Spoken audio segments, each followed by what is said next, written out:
These are dark times, there is no denying. Our world has perhaps faced no greater threat than it does today. But I say this to our citizenry. We, ever your servants, will continue to defend your liberty and repel the forces that seek to take it from you. You're listening to the Steven Tauriello Show, building a platform of liberty for people in search of truth with a dash of hope and a life worth living. The Steven Tauriello Show. And now, here's Steven.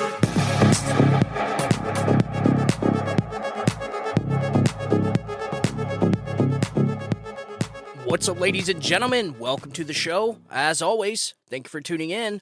So I got some pretty disturbing audio here. It seems like some pretty radical stuff is starting to pop up from colleges and universities all across the country. And it's actually pretty disturbing. Here, check this out. Palestine is our demand! No peace on stolen land! No peace on stolen land! Palestine is our demand! Palestine is our demand! No peace on stolen land! No peace on stolen land! There is only one solution! There is only one solution! Intifada revolution! Intifada revolution! There is only one solution! There is only one solution! Intifada revolution! Intifada revolution! There is only one solution! There is only one solution! Intifada revolution! Intifada revolution! Okay, so all I gotta say is, stop giving these people your children, stop giving them your money. These colleges and universities are indoctrinating extremists, radical extremists, and dare I say, terrorist sympathizers? Because it certainly sounds like that to me. I don't know if you could understand what they were saying, but they were saying stolen land, this is the price you have to pay, approving of the savage attack on Israel, where Hamas terrorists cut off the heads of babies and burn people alive. I think this is pretty disturbing. This is happening in our country.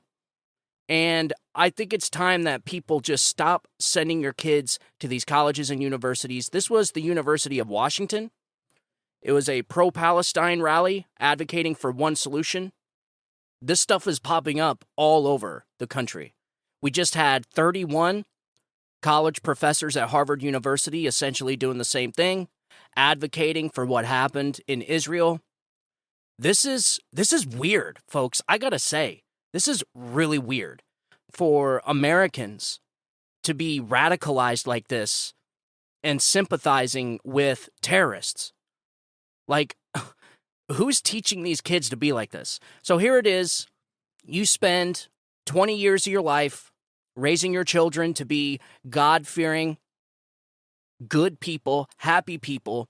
You send them off to college, and they come back radical Hamas sympathizers. So I think it's time to stop sending these people our money, because they're doing nothing but breeding and creating, indoctrinating terrorists. I mean, the radicals. They're a bunch of radicals. And I want to say, I want to clarify that these are all Biden voters. These are all Democrats. None of these people are wearing MAGA hats. So I think with this latest situation, this savage attack on Israel, I think it forced really extreme people in this country to pull off their mask and show everybody exactly how bad they are.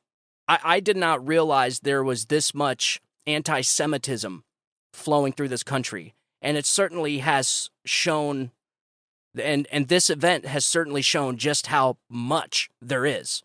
When you got entire rallies at colleges and universities cheering for barbarism, the burning of people alive, the chopping off the heads of babies, the slaughtering of thousands of people, like that to me is pretty concerning. I'm just going to say, it's pretty concerning. So anyways, there is actually some hope that comes out of all this. And I found this to be pretty incredible.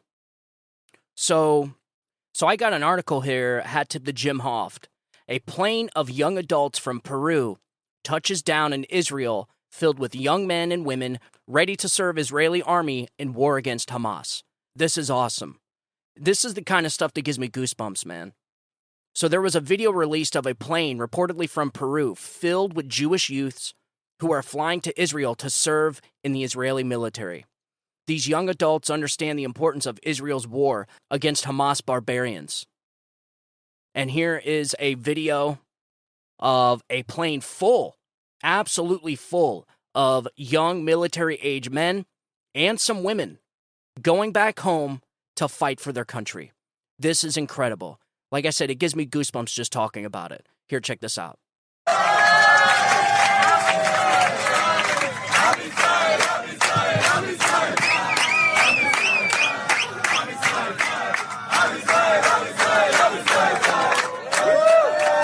So this comes after Saturday's attack that left over 1,000 Israeli citizens and foreigners dead and over 2,500 injured.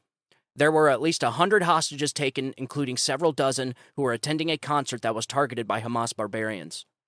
This is just incredible. This is the type of stuff that I love about this country. It reminds me of something I would totally do. If I was off in some foreign land somewhere and something like this happened to America, I would be on the first plane home ready to fight for my country. I love this country, and yes, I would die for this country if it was necessary. But no, I would not go off and fight a war in the Middle East that was started by the military-industrial complex and bad actors inside our Washington bureaucracy. No. And this is why recruiting rates in our military are going down more and more. Because nobody wants to fight for a military. Nobody wants to, especially when you had the General Mark Milley come out and was asked by a news reporter, was the war in the Middle East the last 20 years worth it? And what he had to say about it. And I got that audio right here. Check it out. I go through the entire withdrawal from Afghanistan, chapter and verse all the time. That was a strategic failure for the United States. The enemy occupied the capital city of the country that you were supporting. So to me, that hurts. It hurts a big way. But no matter what pain I feel or anyone else feels, nothing comes even close to the pain of those that were killed. To those who served in Afghanistan for 2 decades and lost family members and friends and wonder, was it worth it? Well, that's always the question, right? So 2,461 killed in action by the enemy in Afghanistan over 20 years. Was it worth it? Look, I can't answer that for other people. This is a tough business that we're in, this military business. It's unforgiving. The crucible of combat's unforgiving. People die. They lose their arms. They lose their legs. It's an incredibly difficult life. But is it worth it? Look around you. Ask yourself the question. For me, I've answered it many times over, and that's why I stay in uniform, and that's why I maintain my oath. And so I'm sorry, folks. That doesn't look very good to sit there and not have an answer to that type of question. Like, is that not some of the, would you not have an answer to that knowing you're about ready to get interviewed? Was the 20-year war, the thousands of lives lost, the trillions of dollars spent, the billions of dollars stolen, was it worth it? And he doesn't have an answer. That was a awful, awful answer. And so this is exactly why you will never find me or my son going over and fighting in any of these wars in the Middle East. I just won't do it. There's just no way. I'm not going to sit here and be part of this big plan where the elite ruling class and the globalists send taxpayer citizens off to go die in a war that they created. I say the very first thing that needs to happen when Congress is discussing about going to war with another country is they need to offer themselves to go over there and fight. I think if these politicians signed up to go over there with people to go fight, okay, then that would alleviate the big question mark about whether the war was needed in the first place. And this is a big problem when we have politicians that haven't served in the military. is because they have no idea what it's like. But I'm sorry, folks, I just don't see a justifiable war since World War II. And for Mark Milley to come out after spending 20 years over there and thousands of soldiers dead and countless more wounded, blown up, arms, legs missing, and to sit there and say, oh, it's a dirty business? Like, really, dude? Like, that's the best answer you can come up with? The Afghanistan withdrawal was the nail in the coffin for our recruitment for the military. When you have a presidential administration essentially surrender everything, billions of dollars worth of weapons of equipment, and then hightail it out of there, that affected a lot of people. A lot of people gave their lives over there the last 20 years. And I know for a fact it pissed soldiers off. That should have never happened the way that it happened. And not to mention leaving, abandoning American citizens. There's still people over there that we left from Afghanistan, still. But you know what? It's people like that, it's videos like that that give me hope. To know that a plane full of young men and women going back home to fight for their country is just incredible to me, and I love seeing it. So speaking of plane rides in and out of war, the Biden regime is forcing Americans trapped in Israel to sign promissory notes to repay all travel costs if they decide to be rescued by the U.S. government. Is this shocking to anybody? Is it really surprising? So in a time when Americans in Israel are relying on their government for support and protection, the U.S. State Department's Consular Affairs Crisis Management System has left many American citizens hanging in the wind, demanding them to sign promissory notes as a precondition for any assistance in evacuating from the crisis-hit region. The so-called assisted departure options were outlined in an email sent to American citizens stranded in the Middle Eastern nation, stating that the U.S. government would offer loans for transportation. Loans. The Biden regime's assistance to Americans wishing to depart Israel will come at a financial cost. Specifically, the email states that departure assistance is provided via a loan from the U.S. government, which requires travelers to sign a promissory note, an agreement to repay, prior to departure. And this is the email that they sent. It says, quote, "The situation in Israel is still unpredictable. Mortar and rocket fire may take place without warning. Please continue to follow the instructions of security and emergency response officials. Commercial flights are available but limited. If you wish to leave Israel, we encourage you to take advantage of those options now. U.S. carriers have temporarily suspended flights to Israel. If you choose to depart, you will need to fly to an intermediate location and book onward travel from there to the United States. We understand there is a high demand from U.S. citizens wishing to depart and the flight options are reduced. In the coming days, we hope to assist U.S. citizens with transportation options to depart Israel. Due to the large numbers of U.S. citizens indicating interest in departure assistance, we will plan to offer transit over several days. If you choose to take this departure assistance, transportation may be by air or sea and will be to a nearby safe location and not to the United States. Travelers should be prepared to arrange their own lodging at the safe location and pay their own onward travel from the third country to their chosen destination. Departure assistance is provided via a loan from the U.S. government, which requires travelers to sign a promissory note prior to departure." My God. And here's a tweet from, I don't know who this guy is, the Maturgiman, I guess. And he says, U.S. State Department tells citizens stuck in Israel it may help them evacuate, but only if they sign a promissory note. And then he attaches the email to his tweet. Unbelievable. Here's another person, Yitz Friedman, said, "My wife and I have finally gotten ourselves on the way home to the U.S. from Israel after days of fear and tremendous anxiety. Our original flight was canceled. While Poland, Hungary, Brazil, Romania, and other countries set planes to bring their citizens home from the war zone, our government told us to fend for ourselves. I literally called our embassy asking for help and was essentially told to pound sand. Is this what it means to be an American abroad? Almost all American airlines received taxpayer bailouts, and they were the first to abandon us. They were the first to cancel all flights." Yep. We have such a bad situation in this country, folks. So bad. So this is not the first time the Biden regime abandoned U.S. citizens. According to the report by the Senate Foreign Relations Committee, up to 9,000 Americans were left behind in Afghanistan to fend for themselves against the Taliban in 2022. Contrary to the unhelpful stance of the current U.S. administration and the American airlines, Friedman expressed his gratitude towards former President Donald Trump's foreign policy initiatives. Specifically, he highlighted the Trump-brokered Abraham Accords, which paved the way for diplomatic relations between Israel and the United Arab Emirates. According to Friedman, if it weren't for the Abraham Accords, the option to fly to a friendly Arab country during a time of war would have been unthinkable. Instead, he and his wife were able to leave Israel via an Emirates flight, passing through multiple armed military checkpoints to reach the airport and ultimately finding safety in Dubai. He said, quote, "I would like to thank President Trump. After days of fear and anxiety in Israel, I am finally on my way home to the U.S. Almost every airline canceled all flights, including our flight home. We weren't sure what to do.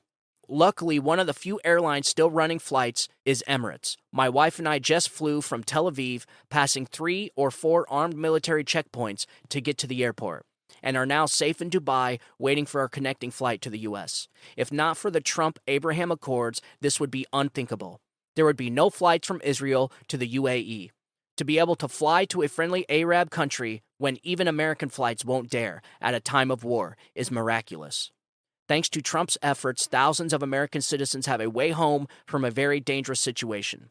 Even as it seems the Middle East is imploding, this historic peace agreement is making things a little better," he wrote. There you go, folks. There you go, man. Like, I just got done posting a meme, and the meme said one of Joe Biden's greatest accomplishments was showing the world just how great of a president Donald Trump was. And it got so many likes, so many reshares on Twitter, because it is true. It is absolutely true. And this is something that my friend said a long time ago, when he said if not for Joe Biden, nobody would be able to see just how good Donald Trump was. And it's so true, man. It is so true. Now everybody has a stark contrast between the two administrations. The level of destruction that this administration has caused is record-breaking because it happened in such short time. Everything they said Donald Trump was going to do, Joe Biden has done. They said Donald Trump was going to get us into World War III. Joe Biden is giving us World War III. They said Donald Trump was going to crash the economy. Joe Biden has crashed the economy. They said Donald Trump was going to crash the market. Joe Biden has crashed the market. They said Donald Trump was going to create inflation. Joe Biden has created inflation. It is just truly shocking how much they projected onto Donald Trump. These people are masters at projecting. Literally every single thing that they accuse the other side of doing, they themselves are guilty of. And I knew it. I knew it when back in, and I told my wife, I told Carla the other day, I want to find the Facebook message that I sent to whoever I sent it to. I can't remember. I wrote a long Facebook message that was essentially a warning to this person because this person sounded like he was kind of stuck in the middle and didn't really know what choice to make. And leave it to me. I tried explaining to him. I tried informing him. I said, this is what's going to happen. If Joe Biden wins, gas prices will go up. We will be in new conflicts around the world. We will see increased inflation. We will see house prices increasing. I warned him about everything that we're seeing right now. And I was right. I was right, man. And I hate to say it. Nobody likes to say I told you so when things are this freaking bad. I wish I was wrong. I really do. I don't cheer for Joe Biden, but I cheer for this country. I'm not sitting here rooting for Joe Biden because I know he is incapable of fixing this country. I know he's incapable of running this country. I knew he was going to be incapable of being a good president because the guy has been wrong on every single foreign policy his entire career. And this is exactly what Robert Gates said right before the election. Obama's Secretary of Defense came out and told everybody right before the election, but of course the media suppressed it. And he said, Joe Biden has been wrong on every single foreign policy issue his entire career. And people didn't listen. And I just got done tweeting to somebody that said something about, oh, well, Donald Trump is this. He's been charged 91 times with 300 different indictments and so on and so forth. And then I said, you know what? If Donald Trump is what they claim he is, in their mind, if Donald Trump is what they claim he is, a narcissist, a liar, so on and so forth, then Joe Biden is exactly the same.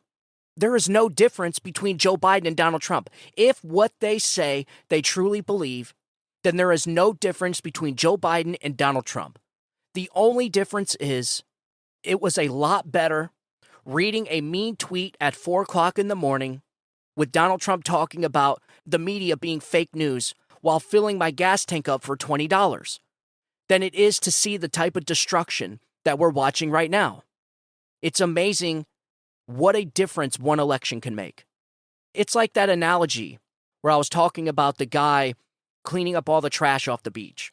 It's like a guy walking down the beach, cleaning up all the trash, and then everybody, starts talking about him and thanking him and giving him hugs and stuff. And then they look closer and they see that he's wearing a Make America Great Again shirt. And then all of a sudden he's some evil person and they rush him out of there. They chase him off the beach. It's like, does it really matter which president he supports as long as the beach was getting cleaned? Because now all they did was they chased this guy off, and now they're left with a dirty beach. It's like, that's the way I see it. Of course Donald Trump has personality flaws. Of course the guy is a narcissist. They're all narcissists. All these politicians. You have to be a narcissist to be in the ruling class. You have to be some type of narcissist to be a politician these days. That's just how it is. You mean to tell me Joe Biden's not a narcissist? The guy is probably one of the biggest narcissists we have in our nation's capital. Of course he's a narcissist. All he does is talk about himself. Just recently with the savage attacks in Israel, he was sitting there trying to compare the death of his son, who died of brain cancer in a hospital bed next to his family, to Israelis being slaughtered in their homes and their heads chopped off. Like, dude, that's not comparable. And he uses that story every time he talks about other people losing loved ones. It's like, dude, it's not even comparable. He uses the same story. There was a soldier that was over there in Afghanistan in that disastrous withdrawal from Biden who got his arm blown off, and he was in the hospital, and Joe Biden came in to visit him. And when he came in to visit him, he didn't say anything but, "We know what you're going through. We had a son that was in the military." Like, that's what the soldier said, Joe Biden said. You know what? Here, I'll just go ahead and play it. Here, listen. My God, who's the president? And just so much had happened, just had so much trauma on me. I had no idea who the president was. I didn't think it was Trump. I didn't think it was Biden. My brain couldn't make the connection. I had no idea who the president was. And I'm like, holy like this dude's going to be here in here any minute. I have no idea who the president is. And, I look over at my mom, like, Mom. She's like, what? Like, what's up, sweetheart? And I'm like, who's the president? And she's like laughing. And she's like, what? I'm like, who is the president? And she's like, are you serious? I'm like, I have no idea who the president is. And she's like, sweetheart, it's like, it's Joe Biden. And this is just me talking about what happened. But I just leaned back and I was like, oh my God. And I was like, oh my God. And that's what I said. And the Secret Service dude just like beat red, like trying not to laugh. And I was like, and this dude, like 2 minutes later, he walks in with him and Jill Biden and their little entourage of people and like a photographer. And right away, like, remember him coming up to me, trying to shake my hand. Like, I tried to shake my right hand. And I look at him and I'm like, I don't have an arm. And my left arm is in this big cast with this giant orange foam block around it. I completely immobile. All I can do is move my head. My arm's gone. I'm like, I don't have an arm. And he says, oh, and like kind of stands up and then like goes over to reach for my fingers because about an inch of my fingers are showing, and just like grabs my fingers. Doesn't greet me or anything. Just, that's what happened. Just grab my fingers. And I was like, okay, that's weird. And, almost immediately starts talking like about how their son served in the military. Doesn't say anything about what happened. Starts talking about how their son served in the military.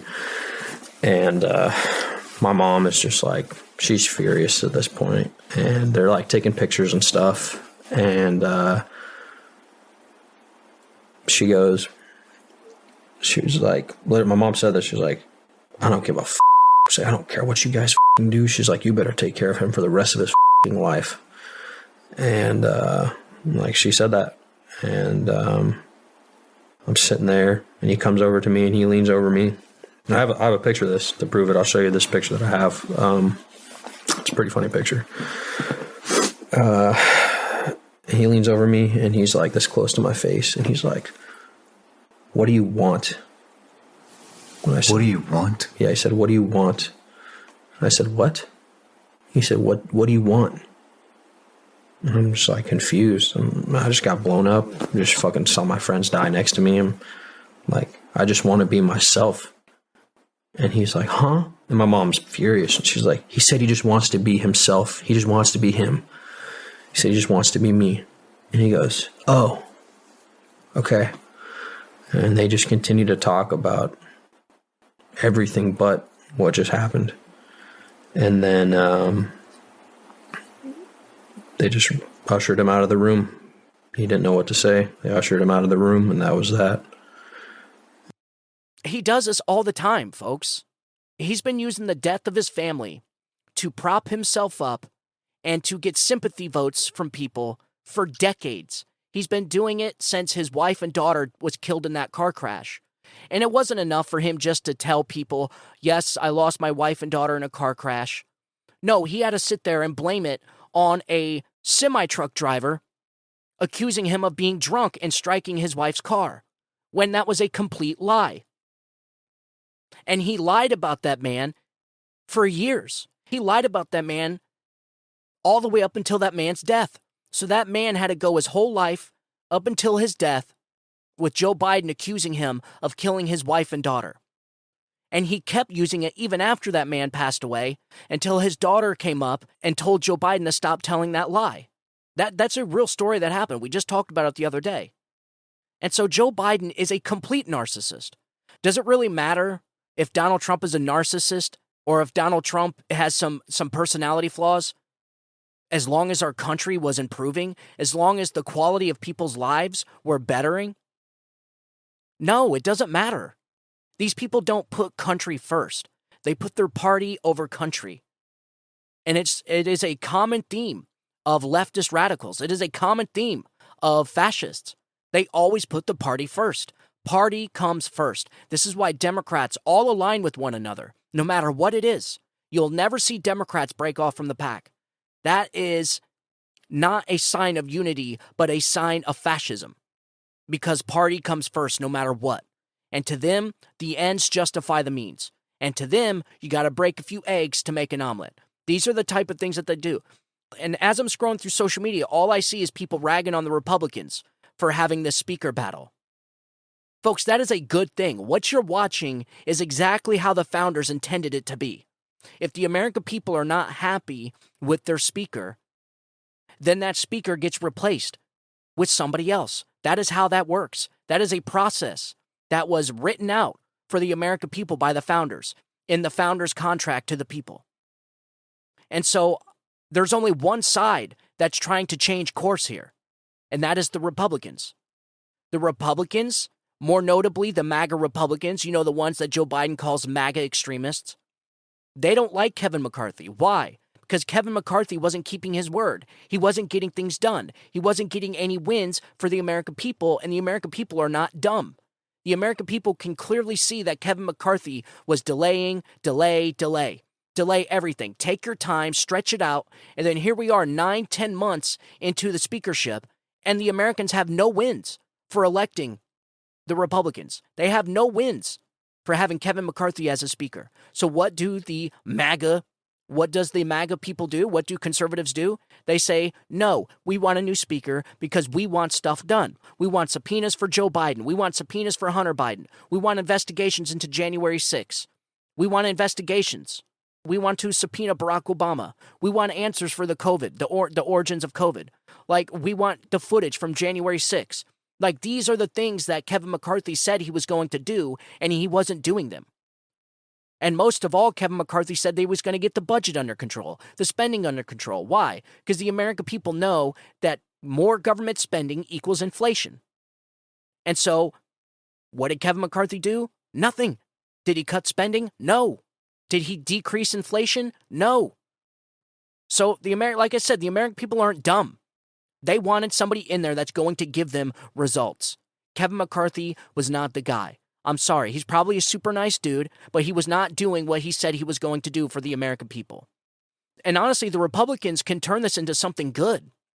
They really can. If the Republicans would just get over themselves, pick a speaker, and actually do what the American people want, and actually do what Republicans want, you would see even the independents coming along and being like, hey, look, they're actually changing their speakership. They're actually changing the way things go. You know, it seems like Republicans are actually allowing their constituents to have a say.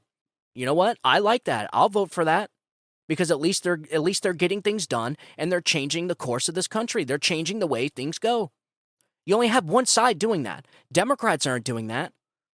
The reason why you don't see all this chaos when it comes to spending when Democrats have the power in the House is because Democrats will sign everything. They'll spend money no matter what. There is no limit to spending with Democrats. And so therefore they don't disagree with anything. And this is exactly why we're in $30 trillion in debt. Over 30, 32, 33, something like that. It's unsustainable. And then on top of that, you had billions of dollars, hundreds of billions of dollars going to a war in Ukraine. The American people are not dumb. The American people know Ukraine is a corrupt country. How do they know that? Well, I don't know. Maybe because they watched a video where Joe Biden was leveraging $1 billion to get a Ukrainian prosecutor fired. That seems pretty corrupt, doesn't it? So what I'm saying, these people in the establishment don't give the American people any credit. None. They think they're smarter. They think they're better than all of them. And this is exactly why you have Republicans, the conservatives, standing up and saying, no, enough is enough. And I applaud them. I'm one of them.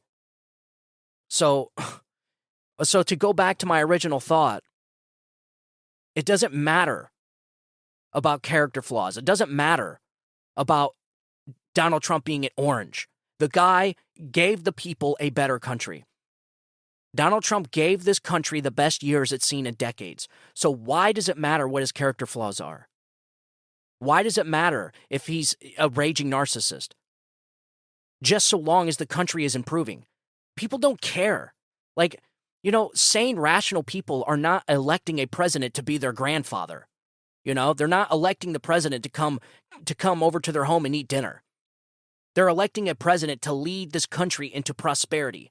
They're hiring a leader, not a dementia-ridden nursing home patient that signs anything that they put under his nose. Because that's exactly what Joe Biden is. And that is exactly, and the reason why he does that is so that he doesn't lose the left, is so that he doesn't lose votes.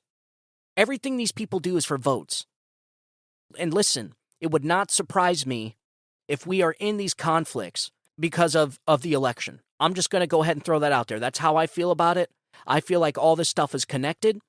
I feel like, it's same thing with COVID. When COVID first happened, I said, this has to have something to do with the Democrats.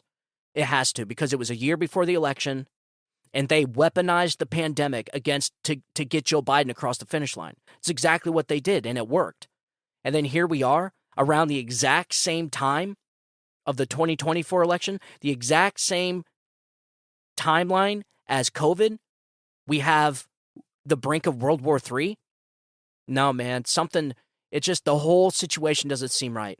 It doesn't. It seems like all of this has been coordinated, orchestrated, and it's not impossible to think that, especially when you have people like Obama, when you have the Obama administration, the Biden administration, funding Iran, paying Iran, a country that hates us and chants death to America, sending them billions and billions of dollars when they know they are going to use the money for terrorism on Israel.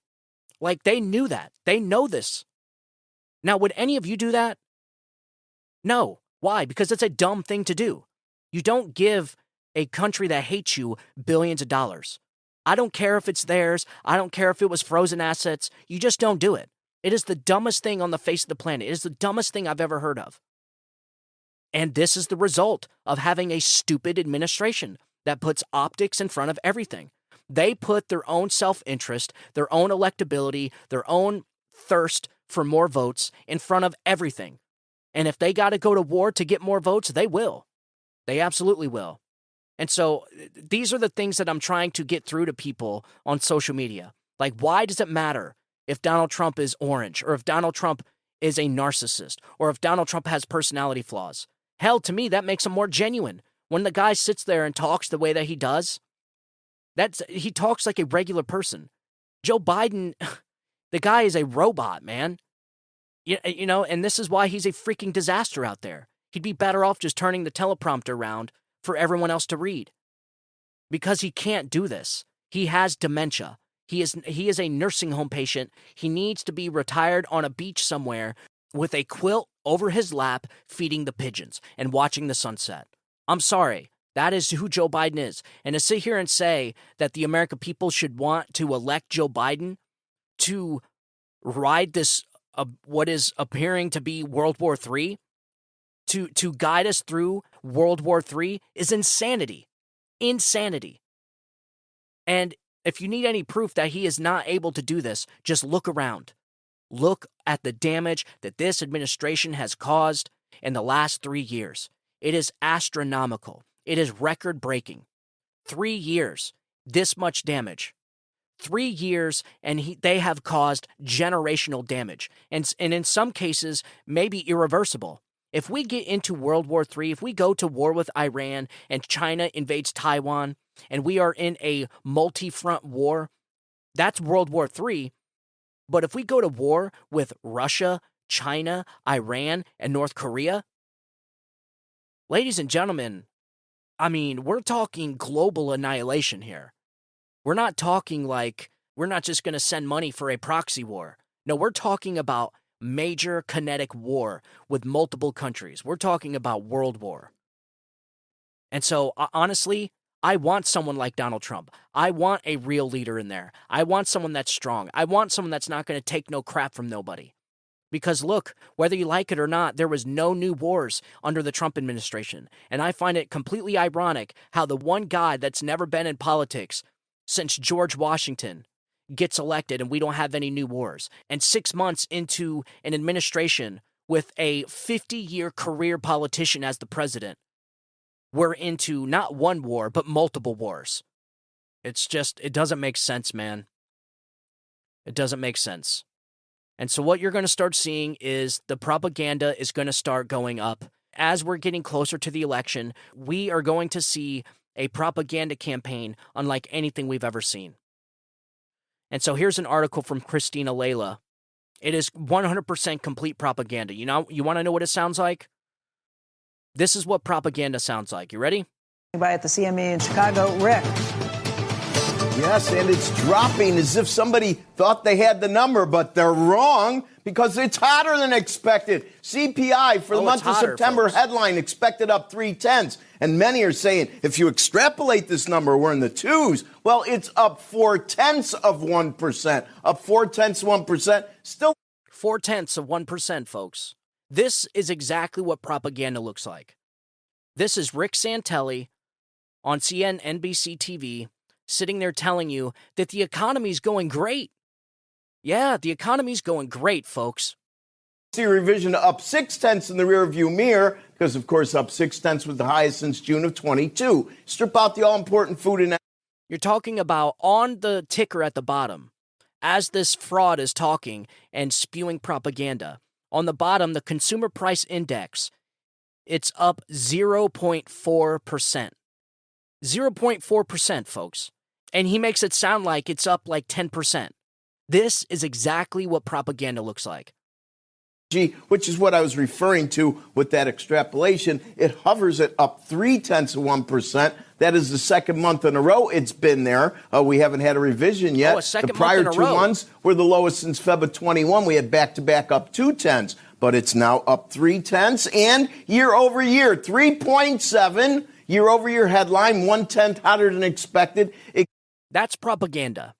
You want to know why it's propaganda? Because these people know that average Americans don't give a flying rip about consumer price index being up 0.4%.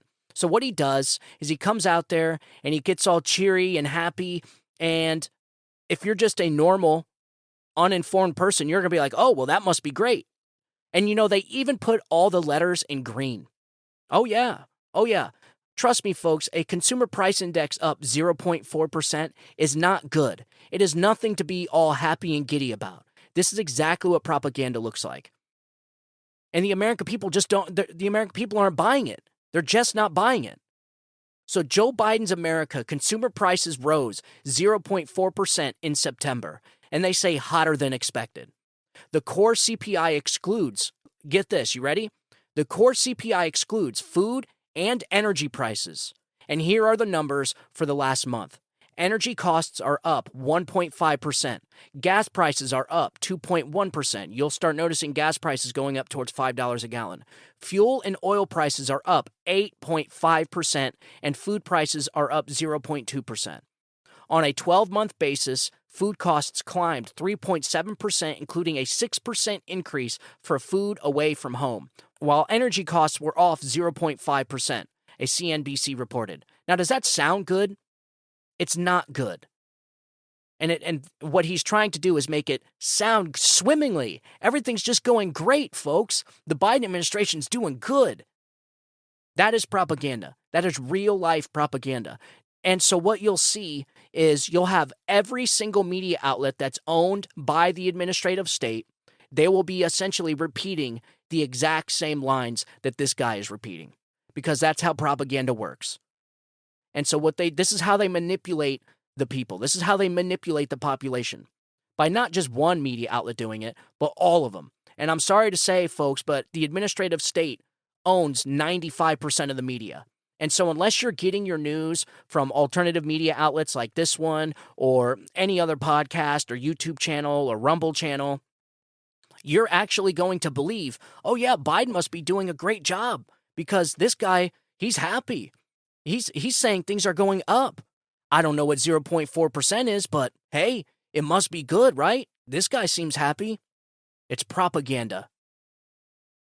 So prices that consumers pay for a wide variety of goods and services increased at a slightly faster than expected pace in September, keeping inflation in the spotlight for policymakers.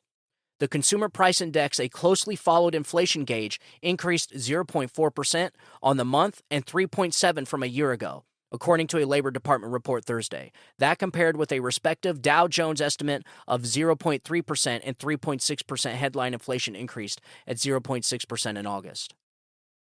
So the thing is, though, is they don't include food and energy. Folks, what hits your wallet more than groceries and gas? So this is why the numbers they are giving you is garbage. This is exactly why they wanted to run on the economy and call it Bidenomics, because they know it's the easiest thing to lie about.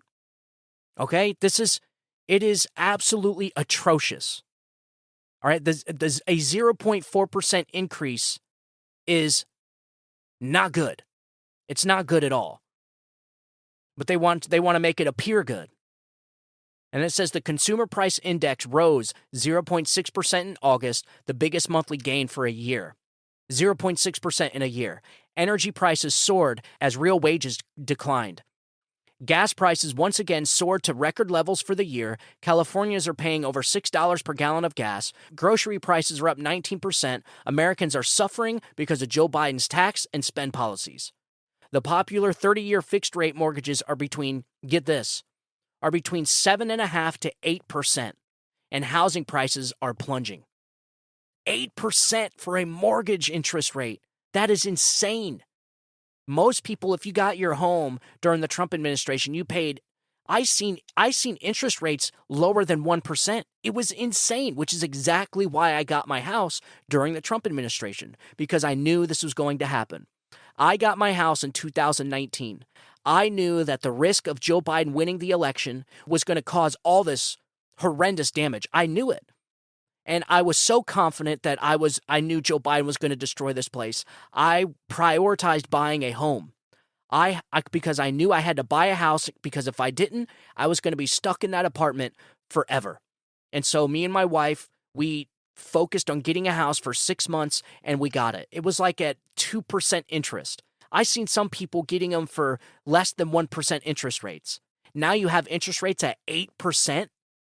Nobody's going to be able to afford a house. especially when you have housing prices plunging. So that means prices of homes are going down. The value of the homes are going down, and the interest rates are increasing. These people are putting us on a one-way track to another Great Depression, is what they're doing. So an average payment on a $400,000 mortgage is $1,000 more per month than it was 2 years ago. Rent prices shot up 15 to 30% between 2020 to present. The national median rent price is $2,029. My. This is horrendous. And think about this. We are not even close to seeing the worst of it yet. And so I have to say, man, what a difference one election can make. Whew. So real quick, I did some research on the collapse of ancient Rome, and I wanted to compare the collapse of ancient Rome and the current status of the United States. The similarities are pretty shocking.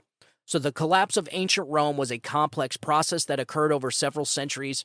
While there is ongoing debate among historians about the exact causes, some main factors are the economic decline. Rome's economy suffered due to excessive taxation, currency devaluation, and economic inequality.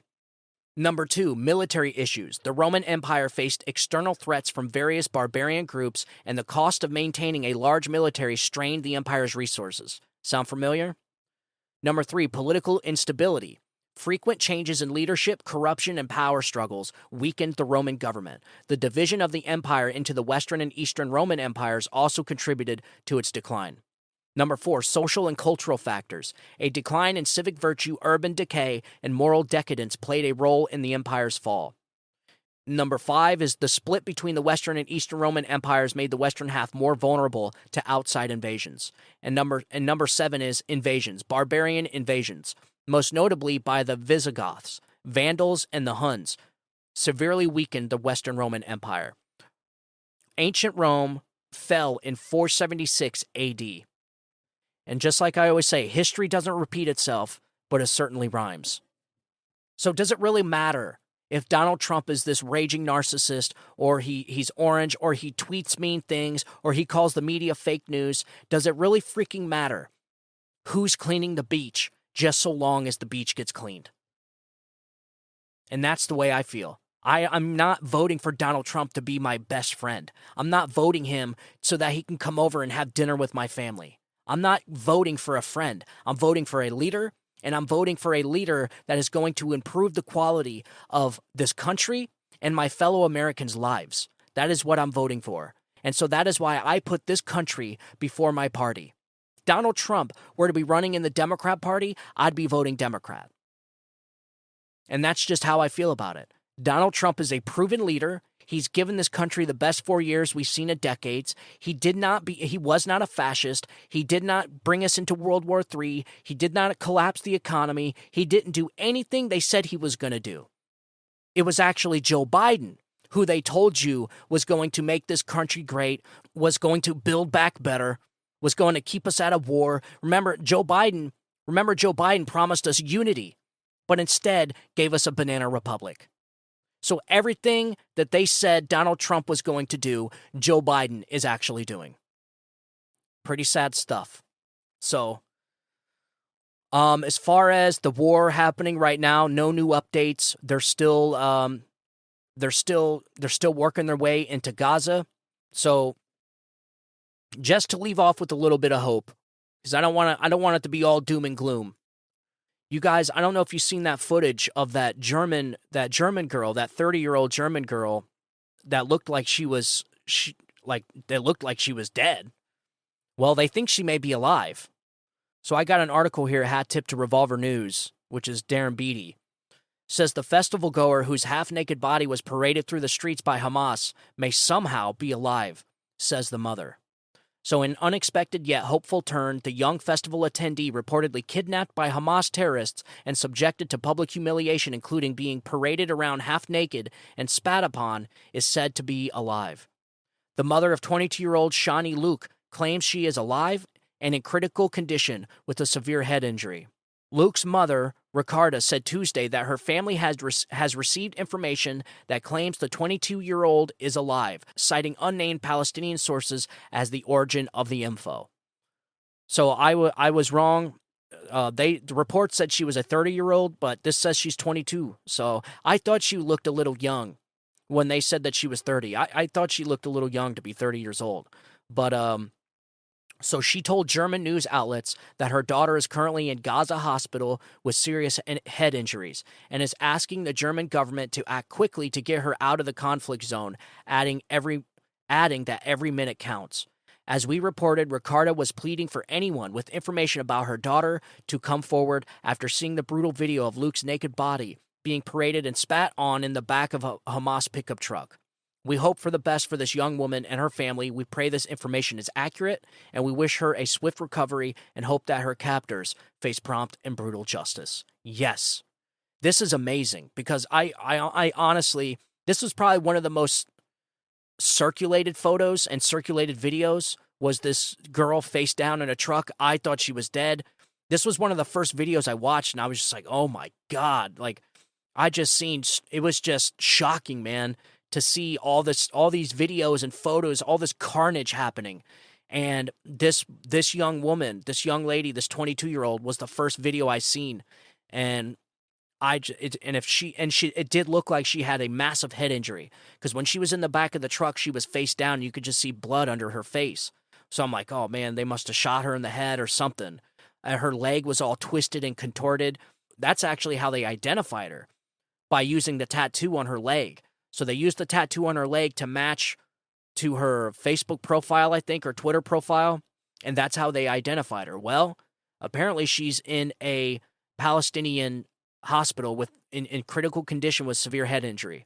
So hopefully the German government tries to get something together. I am just shocked that the Biden administration is charging Americans in order to get out of Israel. This is shocking to me. Does this administration do anything right? Seriously. It seems like every wrong situation you could make, they make. Which goes back to the Robert Gates comment where he said Joe Biden has been wrong on every foreign policy his entire career. It's shocking how accurate that statement was. So one last thing, speaking of getting Americans out, this should give you some hope too. This is pretty epic. So Republican Congressman Corey Mills rescues 32 Americans trapped in Israel. And he tweeted out, quote, "If I have to do Joe Biden's job, then so be it." Incredible. So Republican Congressman Corey Mills is not content to follow Joe Biden's playbook of abandoning Americans trapped overseas. On Wednesday, Mills successfully evacuated 32 Americans who were stranded in Israel, unable to find flights home. Mills served in the United States Army as a member of the 82nd Airborne Division, and he told Fox News Digital he worked with U.S. Embassy in Jordan, sharing that many of those he rescued tried unsuccessfully to get help from the U.S. Department.